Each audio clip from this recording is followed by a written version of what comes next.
ఇటు రాకపోతే అటు అటు రాకపోతే ఇటు బీజేపీకి ఎందుకు పోయిన రాజగోపాల్ సమాధానం చెప్పాలి. బీజేపీలో పోయి ఎందుకు పోటీ చేసిన రాజగోపాల్ చెప్పాలి. నువ్వు రాహుల్ గాంధీ ఇచ్చావు, సోనియా గాంధీ ఇచ్చావు, అన్ని మర్చిపోయి మళ్ళా కాంగ్రెస్ లోకి వచ్చి పోటీ చేసినావు.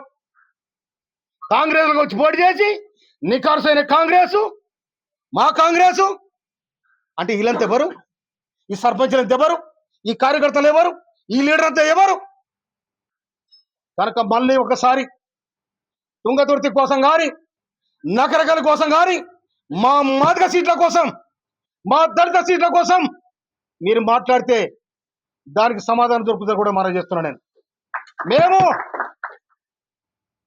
వెనకటి నుంచి సావుల దెబ్బ కొట్టేది మేమే, సంబురాల దెబ్బలు కొట్టేది మేమే, సమరాలు దెబ్బ కొట్టేది మేమే. కనుక మీరు ఇట్లే చేస్తే సమర స్టార్ట్ అయితే కూడా హెచ్చరిస్తున్నాను. మందుల సామెల్ గారు ఏది ఆలోచించి మాట్లాడుతుర్రో, నాకు టికెట్ ఇప్పియమని చెప్పి మా ఇంటికి ఒక 100 సార్లు వచ్చిండు. మన తుంగతుర్తితో సంబంధం లేకపోతే మా ఇంటికి వచ్చి టికెట్ ఇప్పియమని ఎందుకు అడిగిండో నాకు అర్థం కాలే. అక్కడ చాలా మంది టికెట్ కోసం పోటీ పడ్డారు తుంగతుర్తిలో.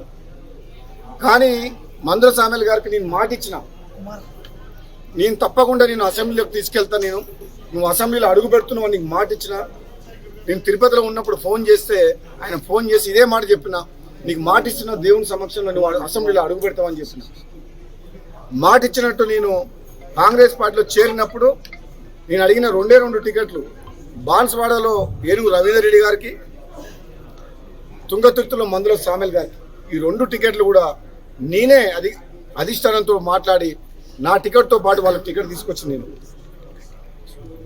అదే కాకుండా ప్రచారం కూడా వ్యక్తిగతంగా నేను మునుగోడు ఎమ్మెల్యేగా వండుకుంటూ నకరికల్లు, తుంగతుర్తి, భువనగిరి, ఆలేరు, సూర్యాపేట ఈ నియోజకవర్గాల్లో నాకున్న తక్కువ సమయంలో కూడా వాళ్ళ గెలుపు కోసం నేను ప్రచారం చేసి వాళ్ళందరినీ కూడా గెలిపించిన.